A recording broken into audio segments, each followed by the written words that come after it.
வணக்கம். ஜூலை 7ஆம் தேதி இன்னைக்கான 2வது பதிவு. பங்குச்சந்தையில் நடந்த சில விஷயங்களை விரைவாக பார்க்கலாம். முக்கியமான தகவல், நான் செபி ரெஜிஸ்டர்ட் அட்வைசர் கிடையாது.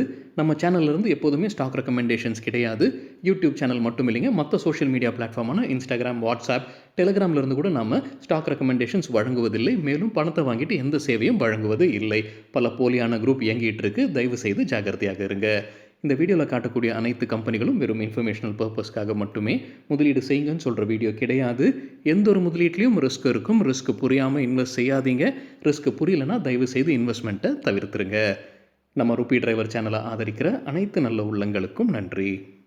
இன்னைக்கு ஏஷியன் மார்க்கெட்ஸ் ரெட்டில் தான் ஓப்பன் ஆயிருக்கு. நம்ம காலையில் டைமில் பார்க்கும்போது சவுத் கொரியாவுடைய காஸ்பி 3% வீழ்ச்சியை பார்த்துருக்கு. ஜப்பானுடைய நிக்கை 0.07% வீழ்ச்சியை பார்த்துருக்கு. ஸோ ஃப்ளாட்டாக ஓப்பன் ஆயிருக்கு. ஆனால் யூஎஸ் மார்க்கெட்ஸ் நேற்று க்ரீனில் தான் க்ளோஸ் ஆயிருந்தது. அவங்களுடைய 3 முக்கியமான இண்டெக்ஸும் க்ரீனில் தான் நேற்று க்ளோஸ் ஆகியிருந்தது. இருந்தாலும் இன்னைக்கு ஏஷியன் மார்க்கெட்ஸ் ரெட்டில் தான் ட்ரேட் ஆகிட்டு இருந்தது. நம்ம காலையில் டைமில் நம்ம நிஃப்டி 50 ஓப்பனிங் ஃப்ளாட்டாக இருந்தது. இன்ட்ராடேயில் 0.2% வரைக்கும் அதிகரித்தது. இன்ட்ராடேன்னு சொல்லும்போது நம்ம காலையில் 11 மணி அளவில் எடுக்கப்பட்ட டேட்டா. நிஃப்டி ஐடி இண்டெக்ஸ் நீங்கள் நல்லா பர்ஃபார்ம் பண்ணியிருக்கிறாங்க. ஓப்பன் ஃப்ளாட்டாக இருந்திருக்கு. நான் இன்ட்ராடேயில் 2% அதிகரித்தது. நேற்று நம்ம பார்த்துருந்தோங்க ரெட்டில் தான் க்ளோஸ் ஆயிருந்தது நிஃப்டி ஐடி இண்டெக்ஸ். அதற்கு முந்தின 2 நாட்கள் க்ரீனில் இருந்தது. இன்றைக்கி மறுபடியும் காலையில் க்ரீனில் தான் ட்ரேட் ஆகிட்டு இருக்கு நிஃப்டி ஐடி இண்டெக்ஸ். ஆயில் இன்றைக்கி ஃபோக்கஸில் இருப்பதற்கான வாய்ப்புகள் இருக்குது. 2 காரணங்கள். ஒன்று, ஸ்ட்ரெய்ட் ஆஃப் ஹார்மஸில் ஒரு சரக்கு கப்பல் மீது தாக்குதல் நடத்தப்பட்டிருக்கு. எண்ணெய் எடுத்து வர சரக்கு கப்பல் ஒமான் பக்கத்தில் தாக்குதலில் உள்ளாயிருக்குன்ற செய்தி வெளியாகி இருக்குது. இன்றைக்கி பிரெண்ட் க்ரூடுடைய விலை $70 மேலே போயிருக்குங்க. இது ஒரு காரணமாக சொல்லப்படுது. மற்றொரு செய்தி ஆயில் சம்மந்தமாக, சவுதி அரேபியா டிஸ்கவுண்ட் கொடுக்க முடிவு செய்திருக்கிறாங்க. குறிப்பாக ஏஷியன் பையர்ஸ்க்கு ஆகஸ்ட் மாதத்திற்கான பர்ச்சேஸில் அவங்க டிஸ்கவுண்ட் வழங்க இருக்கிறாங்க. $11 குறைவாக வழங்க இருப்பதாக செய்தி வெளியாயிருக்கு. இதற்கு முன்னாடி அவங்க டிஸ்கவுண்ட் அறிவித்தது 2020ஆம் ஆண்டு, 2015ஆம் ஆண்டில். அப்போ போட்டி அதிகமாக இருந்ததுன்னு நினைக்கிறேங்க. ஸோ அப்போ அவங்க விலையை குறைச்சிருந்துருக்காங்க.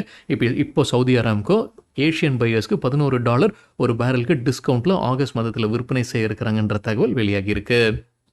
மத்திய அரசு சீம்லெஸ் டியூப்ஸ் மற்றும் பைப்ஸ் உடைய ஆன்டி டம்பிங் டியூட்டியை நீட்டிச்சிருக்கிறாங்க. ஜனவரி 27, 2027 வரைக்கும் நீட்டிச்சிருக்கிறாங்கன்னு மணி கண்ட்ரோலில் தகவல் கொடுத்துருக்குறாங்க. கொச்சின் ஷிப்யார்டில் இன்றைக்கி மத்திய அரசு ஆஃபர் ஃபார் சேல் வழியாக ஷேர்ஸை விற்பனை செய்கிறாங்க. எவ்வளவு விற்பனை செய்கிறாங்கன்னா 5.04% ஸ்டேக் வரைக்கும் விற்பனை செய்ய முடிவு செய்திருக்கிறாங்க. அவங்க பேஸாக நிர்ணயித்திருப்பது 2.52%. கூடுதலாக, அதாவது டிமாண்ட் இருக்கும் பட்சத்தில் கிரீன் ஷூ ஆப்ஷன் கூடுதலாக 2.52% ஸ்டேக்கை விற்பனை செய்வதற்கான வாய்ப்பு இருக்குது. அதான் ஒட்டுமொத்தமாக 5.04% ஸ்டேக். அவங்க நிர்ணயித்திருக்கக்கூடிய ஃப்ளோர் ப்ரைஸ் $1,400 ஒரு ஷேருக்கு. இன்றைக்கி இன்ட்ராடேயில் கொச்சின் ஷிப்யார்ட் 4% வீழ்ச்சியை பார்த்துருக்கு. இன்றைக்கு ஜூலை 7ஆம் தேதி நான் ரீட்டைல் இன்வெஸ்டர்ஸ் பங்கெடுத்துக்க முடியும் இந்த ஆஃபர் ஃபார் சேலில்.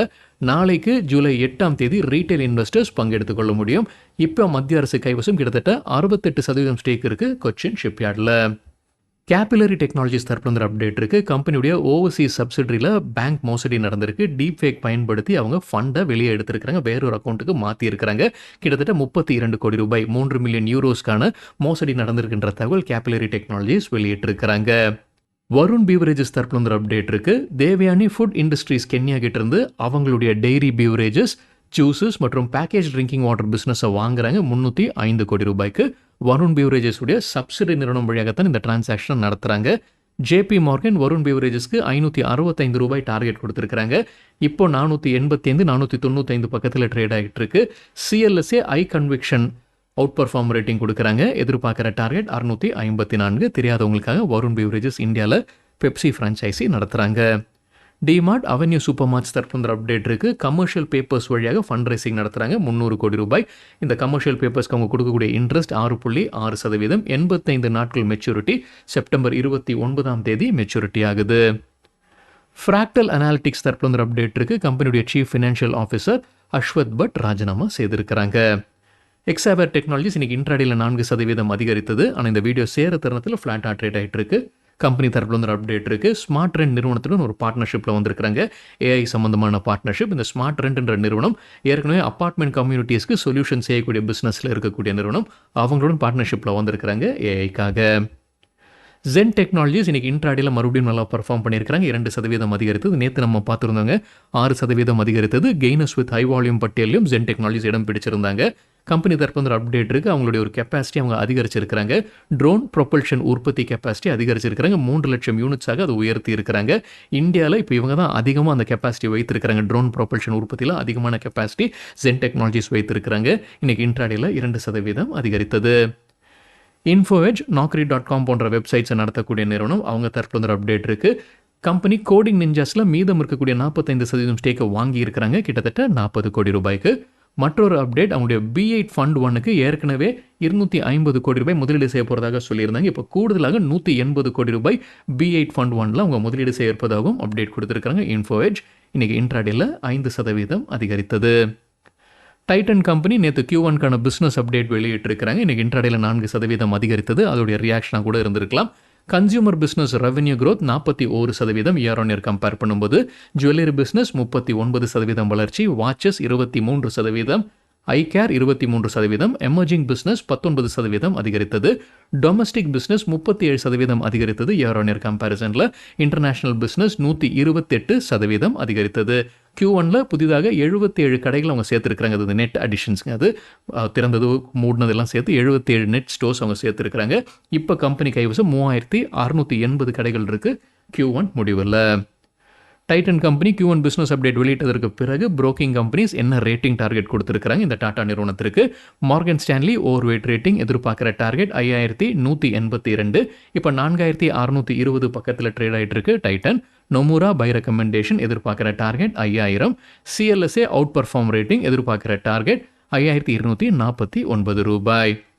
ட்ரெண்ட் அவங்களுடைய Q1 பிஸ்னஸ் அப்டேட் வெளியிட்டிருந்திருக்காங்க. காலையில் வீடியோவில் நம்ம செய்தியாக பார்த்துருந்தோம். இப்போ புரோக்கிங் கம்பெனிஸ் என்ன ரேட்டிங் டார்கெட் கொடுத்துருக்காங்க.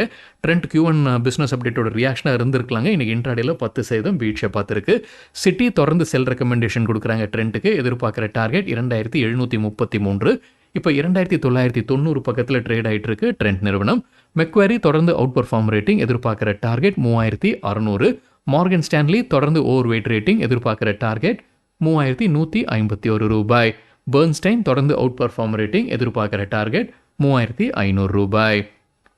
BLS இன்டர்நேஷனல் தரப்பு ஒரு அப்டேட் இருக்குது. வெஸ்ட் பெங்காலில் இருந்து அவங்களுக்கு ஒரு கான்ட்ராக்ட் கிடச்சிருக்கு. ஆயுஷ்மான் பாரத் கார்டு அப்ரூவல் சர்வீசஸ்க்கான கான்ட்ராக்ட் கிடச்சிருக்குன்னு சொல்லியிருக்கிறாங்க BLS international. South west pinnacle exploration இன்றைக்கி இன்ட்ராடேல 6% அதிகரித்தது. ஏற்கனவே அவங்களுக்கு ரிலையன்ஸ் இண்டஸ்ட்ரீஸ் கிட்ட ஒரு கான்ட்ராக்ட் இருந்திருக்குங்க. அந்த கான்ட்ராக்ட் இப்போ நீட்டிக்கப்பட்டிருக்கு. 166.8 கோடி ரூபாய்க்காக கான்ட்ராக்ட் இது. இன்றைக்கி இன்ட்ராடேல 6% அதிகரித்தது south west pinnacle exploration. Kalyan jewellers நேற்று Q1க்கான பிஸ்னஸ் அப்டேட் வெளியிட்டிருக்கிறாங்க. இன்றைக்கி இன்ட்ராடேல 8% விழுந்திருக்கு. அதோடைய ரியாக்ஷனாக இருந்திருக்கலாம். இந்தியா ஆப்ரேஷன்ஸுடைய ரெவென்யூ வளர்ச்சி 38% இயர் ஆன் இயர் கம்பேர் பண்ணும்போது, same store sales growth 28% year on year கம்பேரிசனில். இன்டர்நேஷனல் ஆப்ரேஷன்ஸுடைய ரெவென்யூ growth 35%. புதிதாக 12 கல்யாண் ஷோரூம்ஸை திறந்திருக்கிறாங்க Q1ல. 5 கேண்டீர் ஷோரூம்ஸை திறந்திருக்கிறாங்க இந்தியாவில். ஒட்டுமொத்தமாக இப்போ கடைகளுடைய எண்ணிக்கை 524. டாமினோஸ் பிஸா நடத்தக்கூடிய ஜூபிலண்ட் ஃபுட் ஒர்க்ஸ் Q1க்கான பிஸ்னஸ் அப்டேட் நேற்று வெளியிட்டிருக்கிறாங்க. இன்றைக்கி இன்ட்ராடேல 4% அதிகரித்தது. கன்சாலிடேட்டட் ரெவென்யூ 2569 கோடி ரூபாய் இயர் ஆன் இயர் 14% அதிகரித்தது. ஸ்டாண்டலோன் ரெவென்யூ 1848 கோடி ரூபாய் இயர் ஆன் இயர் 9% அதிகரித்தது. புதிதாக 76 நெட் ஸ்டோர்ஸ் அவங்க சேர்த்துருக்கிறாங்க இந்த Q1ல. ஒட்டுமொத்த கடைகளுடைய எண்ணிக்கை Q1 முடிவில் 3712 கடைகள். ஜூபிலண்ட் ஃபுட் ஒர்க்ஸ்க்கு Q1 பிஸ்னஸ் அப்டேட்டுக்கு பிறகு புரோக்கிங் கம்பெனிஸ் என்ன ரேட்டிங் டார்கெட் கொடுத்துருக்காங்க. CLSA அவுட் பர்ஃபார்ம் ரேட்டிங் எதிர்பார்க்குற டார்கெட் 520. இப்போ 450 பக்கத்தில் ட்ரேட் ஆகிட்டு இருக்கு Jubilant food works. Morgan Stanley equal wait rating எதிர்பார்க்குற டார்கெட் 486 ரூபாய். மணிபால் ஹாஸ்பிட்டல்ஸ் IPO குறித்தான தகவல் செபி அப்ரூவல் வழங்கியிருக்கிறாங்கன்னு NDTV ப்ராஃபிட்டில் அப்டேட் கொடுத்துருக்காங்க. $1 பில்லியன் IPOவாக இது இருப்பதற்கான வாய்ப்பு இருக்குது. இன்னும் விலை நிர்ணயிக்கலன்னு நினைக்கிறாங்க. ஒட்டுமொத்த வேல்யூவேஷன் மணிபால் ஹாஸ்பிட்டல்ஸ் உடையது 10 13 பில்லியன் இருக்கக்கூடும்னு NDTV ப்ராஃபிட்டில் சொல்லியிருக்கிறாங்க. இந்த IPOவில் இரண்டுமே இருக்குது. ஃப்ரெஷ் இஷ்யூவும் இருக்குது. ஆஃபர் ஃபார் சேல் வழியாக ஷேர் ஹோல்டர்ஸும் விற்பனை செய்கிறாங்க. கன்கார்ட் என்விரோ சிஸ்டம்ஸ் தரப்பு அப்டேட் இருக்குது. கம்பெனியுடைய chief financial officer Anish Goyal ராஜினாமா செய்திருக்கிறாங்க. மேன்கைண்ட் ஃபார்மாக்கு இன்கிரெட் கவரேஜ் இனிஷியேட் பண்ணியிருக்கிறாங்க. ஆட் ரேட்டிங் எதிர்பார்க்குற டார்கெட் 2821 ரூபாய். இப்போ 2530 பக்கத்தில் ட்ரேட் ஆகிட்டு இருக்கு மேன்கைண்ட் ஃபார்மா. அண்மையில் லிஸ்டான நிறுவனம் தாங்க வாட்டர்வேஸ் லீஜர் டூரிசம். ஜூலை 1ஆம் தேதி லிஸ்ட் ஆச்சுன்னு நினைக்கிறாங்க. சரி பார்க்க வேண்டும் அந்த தேதியை. ஆனால் இப்போவே அவங்க ஒரு அப்டேட் கொடுத்துருக்காங்க ஸ்டாக் ஸ்பிளிட் குறித்து. ஜூலை 10ஆம் தேதி ஸ்டாக் ஸ்பிளிட் குறித்து முடிவெடுக்க இருப்பதாக சொல்லியிருக்கிறாங்க வாட்டர்வேஸ் லீஜர் டூரிசம். இன்னைக்கு இன்ட்ராடேல 5% அதிகரித்தது. ரைட்ஸ் லிமிடெட் இன்னைக்கு இன்ட்ராடேல 8% அதிகரித்தது. கம்பெனிக்கு சவுத் ஆப்பிரிக்காவிலிருந்து ஒரு கான்ட்ராக்ட் கிடைச்சிருக்கு. $36 மில்லியன் கான்ட்ராக்ட். சவுத் ஆப்பிரிக்காவுடைய வாலண்டிஸ் அசெட் ஃபினான்ஸ் கம்பெனி கிட்ட இருந்து கிடைத்த கான்ட்ராக்ட் இது. இந்தியன் ஹோட்டல்ஸ்க்கு கோல்ட்மேன் சாக்ஸ் தொடர்ந்து பை ரெக்கமெண்டேஷன். எதிர்பார்க்குற டார்கெட் 830, முன்ன சொன்னது 790. டார்கெட் பிரைஸ் புதுசு 830, இப்போ 740 பக்கத்தில் ட்ரேட் ஆகிட்டு இருக்கு இந்தியன் ஹோட்டல்ஸ். பிரீமியர் எனர்ஜிஸ் தரப்புல ஒரு அப்டேட் இருக்கு. Q1ல உங்களுக்கு கிடைத்த ஒட்டுமொத்த ஆர்டர்ஸ் உடைய மதிப்பு 3011 கோடி ரூபாய். E20 பெட்ரோல் சர்ச்சை இப்போதைக்கு முடிவுக்கு வர மாதிரி தெரியலைங்க. அரசு தரப்புலேருந்து நிறைய விளக்கம் கொடுத்துக்கிட்டே இருக்கிறாங்க. இப்போ மற்றொரு தகவல் CNBC TV 8லேருந்து என்ன கிடைச்சிருக்குன்னா, பெட்ரோலியம் டீலர்ஸ் அசோசியேஷன் ஒடிசா மாநிலத்திலேருந்து அவங்க ஒரு கோரிக்கை அரசு வைத்திருக்கிறாங்க. இந்த E20 பெட்ரோலை வந்து மறுபரிசீலனை செய்யுங்க. ஏன்னா நிறைய புகார்கள் வருது. புகார்கள் எல்லாமே எங்களை நோக்கி வருது, அந்த டீலர்ஸை நோக்கி வருது. எங்களுக்கும் இதுக்கும் சம்பந்தம் இல்லை, ஆனால் வாகனங்களுக்கு புகார் வருது எங்கே தவறுனால அப்படின்ற மாதிரி குற்றம் சாட்டுறாங்க. அது E20 பெட்ரோல் காரணமாகத்தான் இருக்குன்னு பெட்ரோலியம் டீலர்ஸ் அசோசியேஷன் ஒடிசா மாநிலத்தில் அவங்க குற்றம் சாட்டியிருக்கிறாங்க. மறுபரிசீலனை செய்யுங்கன்னு அரசு கிட்ட அவங்க கோரிக்கையை வைத்திருக்கிறாங்கன்னு CNBC TV 18ல தகவல் கொடுத்திருக்கிறாங்க. சரிங்க, இதுதான் சில விஷயங்கள் என்னுடைய பார்வைக்கு எட்டியது. நன்றி, வணக்கம்.